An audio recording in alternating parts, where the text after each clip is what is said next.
오늘은 여호와께 구워드리자라는 제목으로 말씀을 드리겠습니다. 쌀 보내기 운동을 시작하는 설교입니다. 잠언 19장 17절에 보면은 가난한 자를 불쌍히 여기는 것은 여호와께 구워드리는 것이니 그의 선행을 그에게 갚아 주시리라. 어떻게 사는 것이 인생을 잘 살았다고 우리가 얘기할 수 있을까요? 행복한 인생, 좋은 인생을 살기 위해서 우리는 공부도 했고 투자도 하고 땀을 흘리면서 우리는 근로를 하면서 삽니다. 인생 각자는 자기가 보람되다고 생각되는 방향으로 인생을 향해 하루하루 살아갑니다.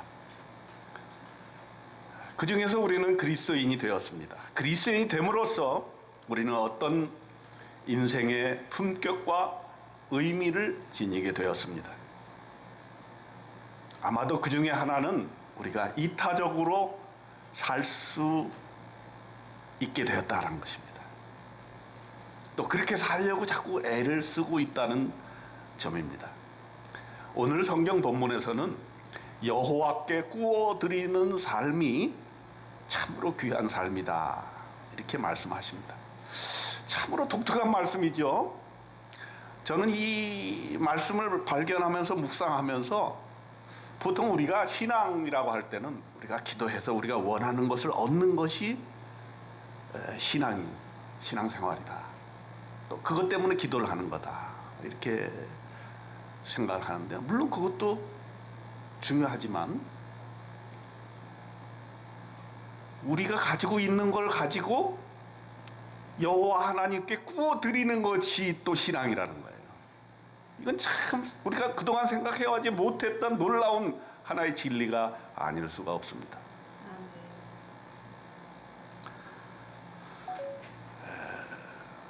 우리 그리스도인들이 세상에 비판을 받을 때에 이기적이다. 예수 믿는 사람, 교회 다니는 사람은 이기적이다. 이런 비판을 많이 받아요.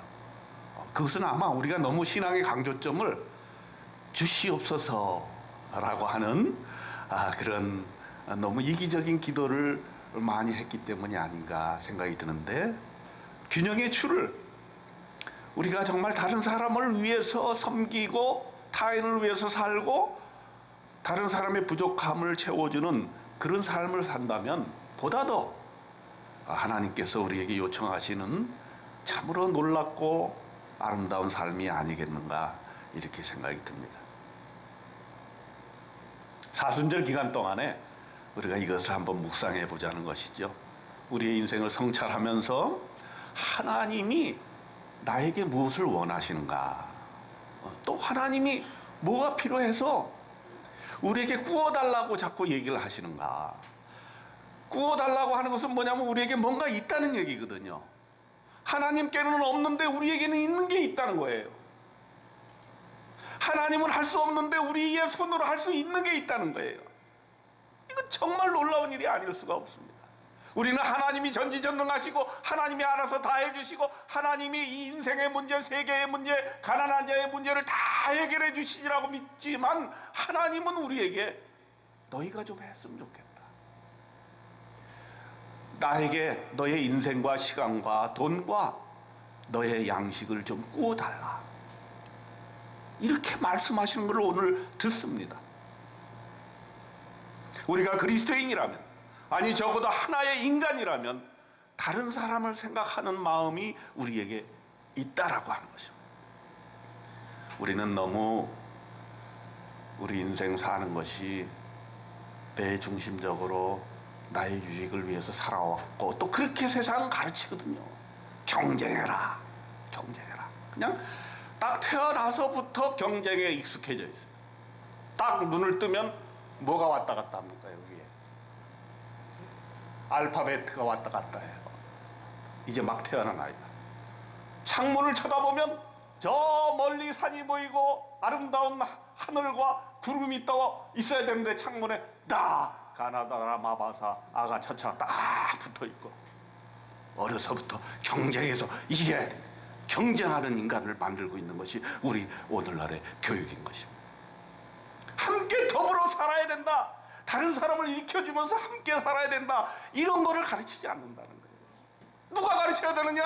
우리 예수 믿는 사람들이 그렇게 가르쳐야 되고 우리 부모들이 그런 용기가 있어야 돼요.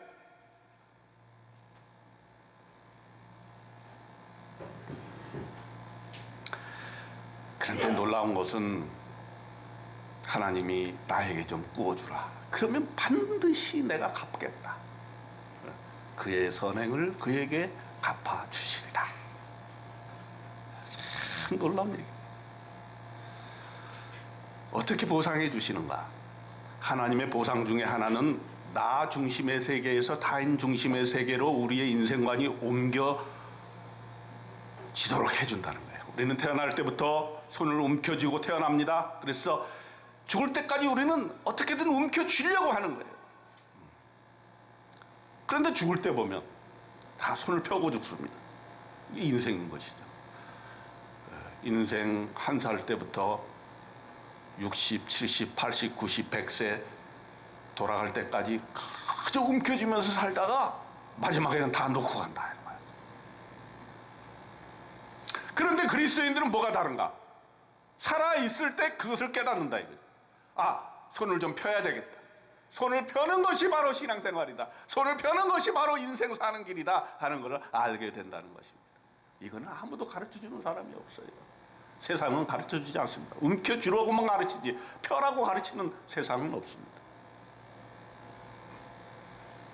가난한 자를 불쌍히 여기는 것이 여호와께 구워 드리는 것이라는 이 명제는 이타적인 삶이 바로 여호와께 투자하는 것이고 하늘나라에 투자하는 것이고 천국에 투자하는 것이고 우리의 인생에 그만큼 도움이 된다는 것입니다. 하늘나라에 저금하는 것인데 이 천국에 우리의 포인트를 쌓는 것인데 그렇게 살다 보면 이 땅의 삶이 뭔가 풍요로워진다 하는 것이죠. 예? 내가 움켜쥐려고 했을 그런 태도로 인생을 사는 것보다는 내 손을 펴서 다른 사람을 섬기고 다른 사람을 도와주려는 마음 자세를 갖게 될 때부터 우리는 인생의 행복이 무엇인가를 깊이 깨닫게 되고 인생의 가치를 알게 되고 나의 존재 가치를 알게 된다 이런 말입니다. 뭐 멀리 가서 볼 것도 없어. 우리 교회를 보면 알아. 우리 교회가 개척 초기부터 거저 받았으니 거저 주라. 그것은 우리가 이미 받았다는 것을 전제로 하는 거예요. 우리는 받기 위해서 기도 물론 하지만 그것만 하는 것이 아니라 우리는 주기 위해서 기도한다. 자꾸 달라고만 하는 초보적인 아기와 같은 그런 신앙에서 좀 더 성장해서 이제는 어떻게 줄 것인가를 고민하고 누구를 줄 것인가를 고민하고 어디에 줄 것인가를 고민하는 그런 신앙, 그런 인생이 우리는 되어버렸다라고 하는 것입니다. 그러므로 그것은 뭐냐? 나는 부자라는 걸 전제합니다. 여러분, 나를 부자라고 생각하지 마고 손 들어보세요. 많지 않을 거예요. 내가 보기에 우리 국민 99.9%가 지금 자기는 부자가 아니라고 생각할 가능성이 많아요. 왜냐하면 빈부격차가 너무 커지고 지금 세계적인 현상이에요. 이게 코로나 팬데믹이 그걸 더욱 가속화해서 있는 사람은 더 있고 없는 사람은 더 가난하게 되는 이 세계의 이분법적인 이 놀라운 일들이 지금 세계에 일어나게 되는데 그렇기 때문에 아무도 자기가 부자라고 생각하는 사람이 없다라는 거야. 일부 소수 1% 상위 1%만 내가 부자다 이렇게 생각하고 아무리 있어도 배고파 아무리 있어도 더 가지고 싶고 그렇게 되는 것이. 그런데 우리가 예수 믿고 구원받고 이렇게 이타적인 삶으로 우리의 인생의 방향전환을 하게 되면은 그저 받았으니 이게 우리 내부에 깊이 뿌리 박혀 이미 우리가 받았다는 것을 인정하지 않을 수가 없고 하나님이 나에게 무한한 것을 주셨다는 것을 인정하지 않을 수가 없다는 거예요. 그리고 신앙생활을 하고 기도하는 그 삶이 뭐냐? 어떻게 나에게 무엇을 주셨는가를 탐구하는 그러한 것이 바로 신앙생활이 돼 가는 것입니다. 네. 그건 성경적으로 맞아요. 왜냐하면 주는 사람은 결코 굶주릴 수가 없다는 거예요. 시편 기자가 37편 25절로 26절에 분명하게 써놨습니다. 내가 어려서부터 늙기까지 의인의 버림을 당하거나 그의 자손이 걸식함을 보지 못하였도다. 자기가 인생을 살아보니까 그렇더라는 거예요. 그는 종일토록 은혜를 베풀고 구워주니 하루 종일 다른 사람을 돕고 구워주고 베풀어준다. 그의 자손이 복을 받는도다. 그뿐만 아니라 그의 자손들이 걸식하지 않고 똑같은 베푸는 삶을 살게 되더라 이거야. 이 세상에 누가 부자입니까? 움켜쥐는 사람이 부자입니까? 베푸는 사람이 부자입니까? 믿음의 각도에서 보면 베푸는 사람이 부자인 것이에요. 베푸는 사람은 항상 베풀어. 움켜쥐는 사람은 아무리 많이 모아도 배가 고프고 허기지고 움켜쥐게 되었습니다. 그래서 우리 믿는 사람들은 이미 더 달라고 할 필요가 없어. 하나님이 구워달라고 자꾸 얘기하는 건 뭐냐? 나에게 있는 것이 그렇게 많다는 걸 하나님이 인정을 하시는 거고 내가 그걸 깨달아야 돼. 나에게 얼마나 많은 것이 지금 있는가?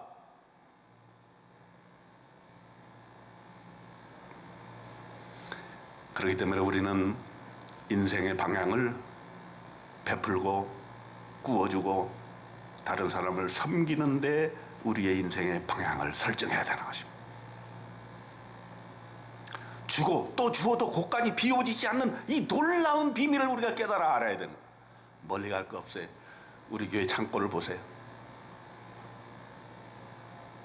겉으로 보면 세상적으로 보면 짓불도 없는 교회 아닙니까 우리 교회가. 그래도 창고에 가면 항상 물건이 쟁여져 있어요. 그거 다 나눠주면 또 들어와요. 나눠주면 또 들어옵니다. 저와 여러분의 인생이 그렇게 돼야 됩니다. 네? 네? 베풀어주고 구워주는 하나님께 구워주는 그런 인생 될 때 정말 우리가 물질적으로부터 풍요할 뿐만 아니라 또한 우리의 인생이 풍요로워지는 것이고 우리 인생의 가치가 그만큼 놀라운 그러한 보람된 인생이 될 수가 있는 것입니다. 그래서 여러분 우리가 이 사순절 쌀 보내기 운동을 시작하면서 함께 참여해서 또 한번 기적을 이루어보자. 제가 오늘 주창하기 위해서 이 설교를 준비한 것입니다. 우리가 이렇게 매 사순절마다 함께 금식으로 쌀 보내기 운동을 하는 것은 우리의 신앙이 실천적인 신앙이 되어야 하며 우리의 신앙이 이미 받았기 때문에 더 이상은 달라고 하나님께 부르짖지 말고 주는 사람 어떻게 보낼 것인가를 고민하는 그런 위대한 신앙인이 되자는 것을 여러분과 제가 명심하는 시간이 되자는 것을 말씀드리고 싶은 것입니다. 그 대표적인 게 바로 오병이어의 기적입니다. 우리 작가님 중에 하나 오병이어 그 주제로 하신 작가분이 있어요. 정말 그거 인기 좋더라고요. 딱 자기 집에 걸어놓으면 그냥 오병이어 기적이 그냥 일어난다고 생각하는 거야.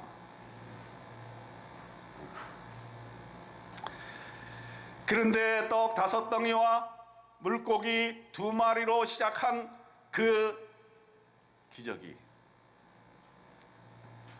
5,000명이 다 먹고도 그것도 어린아이와 여자분들은 숫자에 세지 않고 남자들만 셌을 때 5,000명이니까 한 15,000명이 도시락 하나로 다 먹었다는 일. 근데 그게 그냥 아이고 이거 뭐 미러클 스토리다. 예수님이니까 그렇게 했지. 이게 아니고 예수님은 뭐라 그랬냐면 그때 너희들이 먹여라 이렇게 말씀하셨어요. 제자들한테. 너희들은 왜 못하느냐. 근데 저는 이 쌀 보내기 운동이 이 오병이어의 기적이라고 저는 보거든요.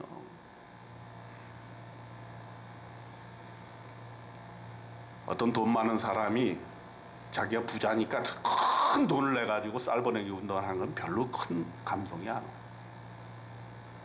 우리처럼 평범한 사람, 한 끼 아끼는 사람, 이런 사람들이 한 끼 금식해가지고 그 금식미를 헌금해가지고 제빵부적을 먹일 때 그건 기적인 것이죠. 예전에 6,000원, 7,000원 한 끼로 생각했는데 올해는 10,000원이래. 물가가 많이 올랐어요. 10,000원인데 저쪽 네팔에 가면 그게 10만 원 가치가 있다는 거야. 그러면 우리는 한 끼인데 거기는 쌀 한 푸대야. 얼마나 우리가 잘 사는 거야. 우리는 푼돈이지만 거기서는 3달 먹을 양식을 먹는 거야. 제가 캄보디아 갔을 때 놀라운 거는 라면을 보냈는데 라면 한 개 가지고 4식구가 4조각을 내가지고 하나씩 한 조각씩 끓여 먹더라니까. 그만큼 우리나라가 잘 살게 된 것이야. 왜 하나님이 우리나라를 축복해 주셨어?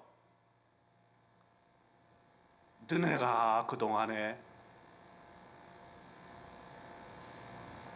받던 민족에게서 이제는 주는 민족이 돼야 된다. 내가 그래서 너희 민족에게 축복을 줬다. 이걸 우리가 깨달아야 되는데 일반 사람들은 깨닫지 못하니까 우리가 깨닫고 우리가 앞장서서 실천을 해야 우리 백성들이 따라오는 것이다.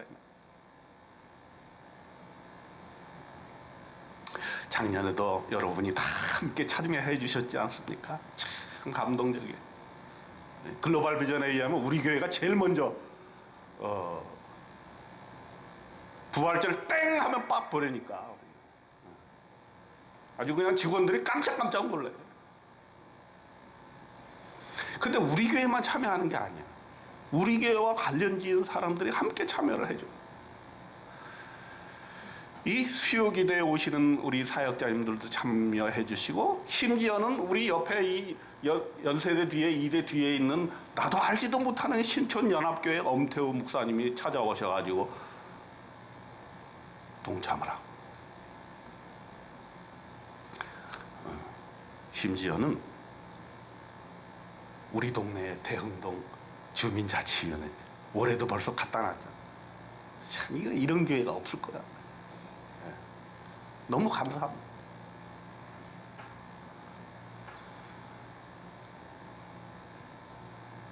이 오병이어의 쌀 보내기에 동참하시는 분들이 제가 보기에는 하늘의 보상을 이미 받았다고 생각이 들어요. 아마 그들이 함께 동참함으로써 그 몇 배에 되는 그런 하나님께서 보상을 주셨으라고 믿습니다. 어느 누구도 이것 좀 참여하라고 얘기한 적이 없어요. 저도요. 내가 우리 교회 이외에 나가서 쌀 보내기 하니까 뭐 보내달라고 얘기한 적이 없어요. 그리고 우리 교회는 뭐 하면은 한다고 생색을 안 내는 거예요. 오히려 그저 동장님이야 동해 또 글로벌 비전이 하고 또 마포구청이 한 것 우리는 그냥 기사에도 내지 마세요. 우리 교회 이름 빼세요. 그렇게 얘기를 합니다. 그런데 그렇게 부탁한 적도 없고 강요한 적이 없는데 그들은 자발적으로 기쁜 마음으로 흔쾌히 참여해서 상당히 격려가 됩니다. 예수께서 못 얻어진 그 쌀 위에 축사를 하실 것이라 저는 그렇게 생각해요. 왜냐하면 예수님이 살아계실 때에 오병이의 기적을 일으키실 때 이렇게 하셨거든요. 이르시되 그것을 내게로 가져오라. 어린아이가 도시락 하나를 가져왔어요. 5,000명이 있는데 다 굶어가지고 지금 죽게 생겼어. 그리고 그 도시락에 축사를 하셨어. 그 도시락을 가지고 하늘으로 축사하시고 떡을 떼어 제자들에게 주시며 제자들이 무리에게 주니 이걸 잘 보세요. 먼저 제자들에게 줬어. 먼저 우리 예수 믿는 사람에게 줬어. 여러분은 모르지만 이미 다 줬어. 그리고 나서 그 제자들이 또 일반 백성들에게 그것을 주었어. 다 배불리 먹었어. 남은 조각을 세봤더니 12바구니 가득 찼어요. 먹고 남아. 먹은 사람은 여자와 어린이를 제외하고도 5,000명이나 되었더라. 마태복음 15장 18절로 21절에 분명하게 나와 있습니다. 우리 주님께서 축사하신 쌀을 풍성하게 나눠주셨는데 작년의 예를 들어볼 것 같으면은 우리와 함께 쌀을 나눈 사람들이 탈북하는 선교하는 서평교회 갈럽선교회 김성원 목사님을 비롯해서 엊그저께 제가 전화드렸어요. 올해도 할 테니까 목사님 요 부활절 사순절 끝나면 수요일 날 오셔서 설교도 해주시고 또 사역 보고도 해주시고, 제가 그것을 싣고 거기까지 가야 마땅하오라 할 때 무슨 소리를 하십니까? 제가 가겠습니다 이러고 당장 달려오겠다고 말씀 주셨습니다. 여러분, 우리에게는 쌀 한 푸대지만 그들이 이걸 먹고 예수 믿고 구원받고 훈련 잘 받으면요, 남북 간에 평화적인 통일이 이루어졌을 때 그들이 가교 역할을 하게 될 것입니다. 무너진 북한 교회를 세우는데 그들이 가서 자기 고향에 가서 교회를 세우고 놀라운 부흥을 일으키게 될 것을 저는 믿습니다. 우리가 뭐 남북이 그냥 꽉 막혀가지고 우리는 할 일이 없어, 이거 안 되는 거야. 할 수 있는 일을 찾아야 되는데, 우리 총장님을 통해서 작년에 제가 그런 기도 제목이 있었거든. 어떻게든 우리가 남북 간에 이렇게 꽉 막힌 다음을 우리 민간 차원에서라도 뭔가는 해야 된다. 이때 처음에는 탈북 청소년들을 좀 어떻게 해보면 어떻게 좋다. 에듀케어하고 묶어가지고 주말에 좀 우리 서울 구경도 좀 시켜주고 이렇게 좀 친구가 되게 해주고 그러면 좋겠다. 그런데 그거는 안 됐는데 오히려 실제 그 사역을 대단하더래요. 그때 보신 분들은 알겠지만은 영상으로 제가 그것도 또 북한에서 그 영상을 보게 되면 많이 그 죽이려고 들기 때문에 지금 북한 선교 하시는 분들은요 목숨 걸고 하는 거예요. 그냥 언제 죽을지 몰라. 그래서 우리가 공개를 못해 그 비디오를. 그냥 그 비디오를 보게 될 것 같으면은 그냥 탈북한 사람들 저기 북한 넘어와가지고 저기 뭐 태국 뭐 미얀마 또 중국에서 막 사지를 겪고 있을 때 그들을 죽음을 무릅쓰고 가서 데려와서 여기 와서 먹이고 키우고 성경 읽히고 정착시키고, 작년에 갔을 때는 무슨 그 살 집도 누가 땅을 줘가지고 거기 살 집을 직접 짓고 있다고 얘기 들었어요. 이번에 오시면 아마 그게 어느 정도 진척이 됐는지 알 수가 있을 것입니다. 우리가 할 수 있는 일이 없다 이게 아니고 찾아야 돼. 눈을 부릅뜨고. 그리고 우리의 능력 안에서 할 수 있는 일이 있으면 그거는 거부하면 안 되죠. 할 수 있는 일인데도 안 하면 그거는 직무유기지. 응? 그러면 그건 뭐 대단한 일은 아니야. 쌀 한 푸대 주는 게 무슨 대단한 일이야. 그러나 그것이 그 사역자에게 힘을 주고 옆에서 이렇게 후원해주고 기도해주고 도와주고 이거 내가 하는 일이 정말 잘하는 일이구나, 이것만 해도요 굉장한 것입니다.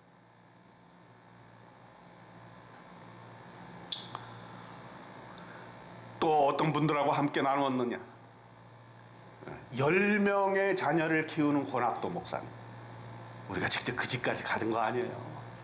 야, 처음 알았는데 연립주택 18평짜리에 10명 부부까지 12명이 사시는 건데, 여러분 집 작다고 불평불만 할 게 아니요. 12명이 그 조그만 연립주택에 살아나가. 주일날 연락이 안 돼서 나중에 물어봤더니 매 시간 예배를 드린다는 게 가정 예배를.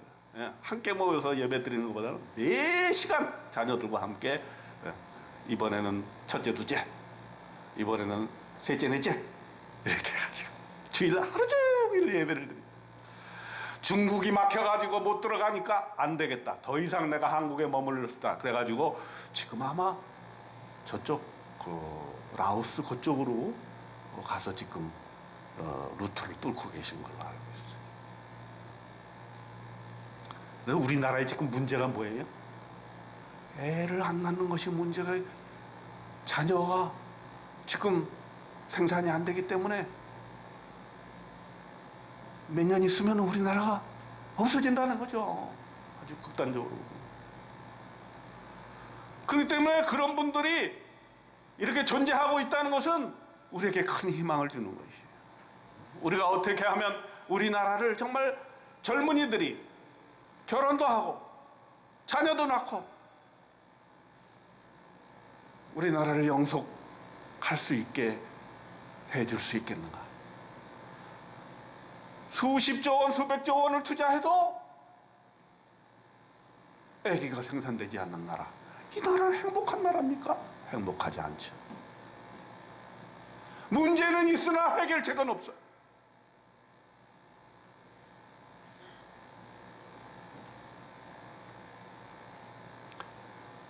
참 이럴 때에 우리가 정말 필요한 거죠. 야, 12명이 먹어봐. 쌀 한 푸대 그냥 없어지는 거예요.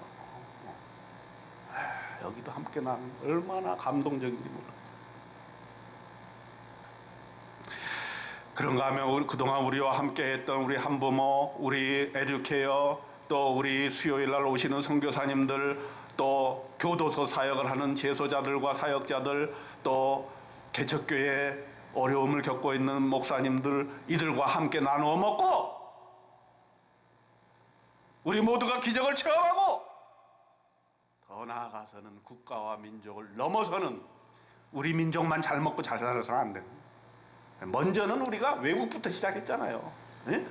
그래서 아까 영상에도 봤듯이 네팔 채빵 부족, 쌀이 없는 그 백성들, 쌀 구경도 못하는 백성들에게 우리가 쌀을 나눠줌으로써 나라와 민족과 색깔과 언어는 다르지만은 그들은 반드시 하나님의 사랑하는 우리와 같은 인류다 하는 것을 우리가 생각하고 우리의 지경을 넓히는 거죠. 그래서 저는 참 사다범빙 글로벌 비전이 우리가 초기부터 이렇게 함께 우리가 사역을 해나가지만 그들의 참 국제적인 감각과 전문적인 식견과 여러 가지 그런 활동을 통해서 우리 교회가 함께 이렇게 쌀을 나누게 된 것은 또 글로벌 비전에게 큰 감사를 드릴 수밖에 없는 그런 일이다 이렇게 생각합니다. 그 회장님과 사무총장님과 국장님과 간사님들이 항상 우리 교회 또 우리 한부모의 우리 에듀케어 먼 일이 있으면 다 이렇게 도와주려고 애를 쓰고 협조하려고 애를 쓰고 이렇게 하는 것을 봤을 때 참 우리 교회는 복받은 교회다 이렇게 생각을 합니다. 바라기는 우크라이나 전쟁 지금 포화 속에 있는데 여기도 좀 보냈으면 좋겠어요. 우리가 그 정도까지 나아갈 수 있을지는 모르겠는데 또 글로벌 비전이 그렇게까지 지금 준비를 하고 있는지는 아직은 잘 모르겠습니다만은 거기도 필요할 것 같아요. 우크라이나. 이거는 쌀 한 푸대의 문제가 아니라 그 민족을 우리가 응원하는 거죠. 잘 버텨라. 우리나라와 같은 지정학적인 아주 요충지에 있는 나라가 큰 나라한테 먹혀가지고 또 이렇게 강대국의 노예가 돼서 살아야 되겠는가? 지금 이 전 세계의 자유와 물결이 넘쳐나는 이 시대에 정말 이렇게 약소국이라고 해가지고 공격을 당하고 민간인이 피해를 당하는 것 이건 있을 수가 없는 얘기고 우리가 만약 할 수만 있다면 도와줄 수 있으면 좋겠다. 또 캄보디아 우리 한부모 해도 도울 수 있으면 좋겠다. 또 히말라야 어린이들에게도 보낼 수 있으면 좋겠다. 그렇기 때문에 오병이의 기적이 함께하여 12광주리를 남기는 놀라운 일들이 일어나기를 기대하고 또 여러분이 우리 기쁜 마음으로 함께 동참해 주면 좋겠다 하는 것입니다. 타인을 위한 삶, 특히 가난한 자를 불쌍히 여기는 마음을 가지고 살게 되면 먼저 내가 잘 될 것을 믿습니다. 나의 마음이 평화롭고 나의 자존감이 올라갑니다. 내가 정말 이 인생 잘 살고 있다고 스스로 인정하게 됩니다. 내 인생이 빛나게 됩니다. 또 실제적으로 여러분의 살림살이가 좋아질 것을 저는 믿습니다. 빈부의 격차가 자꾸만 심해지는 이때에 쌀 보내기 운동은 우리 전 인류가 한 공동체, 한 운명체라는 것을 인정하고 함께 사랑을 나누는 깊은 교제의 길이라는 것을 우리는 깨닫게 됩니다.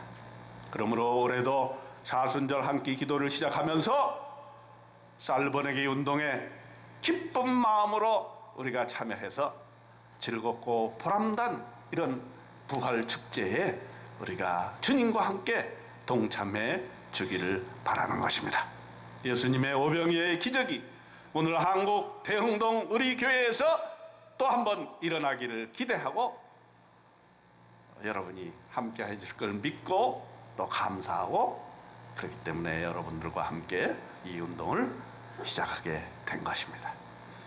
저와 여러분 이번에도 주님의 명을 받아서 귀한 이 운동에 동참하셔서 개인도 축복받고 교회도 축복받고 우리의 가정도 축복받고 자녀도 축복받는 이 놀라운 일들이 일어나시기를 주님의 이름으로 축원드립니다. 기도합니다. 하나님 아버지, 올해도 어김없이 사순절 부활절이 왔습니다. 한 끼를 금식함으로 우리의 먹는 것과 삶의 성찰이 있게 하여 주옵소서. 그리고 한 끼 금식을 함으로써 우리의 먹을 것을 내어놓고 예수님의 오병이어의 기적을 기대합니다.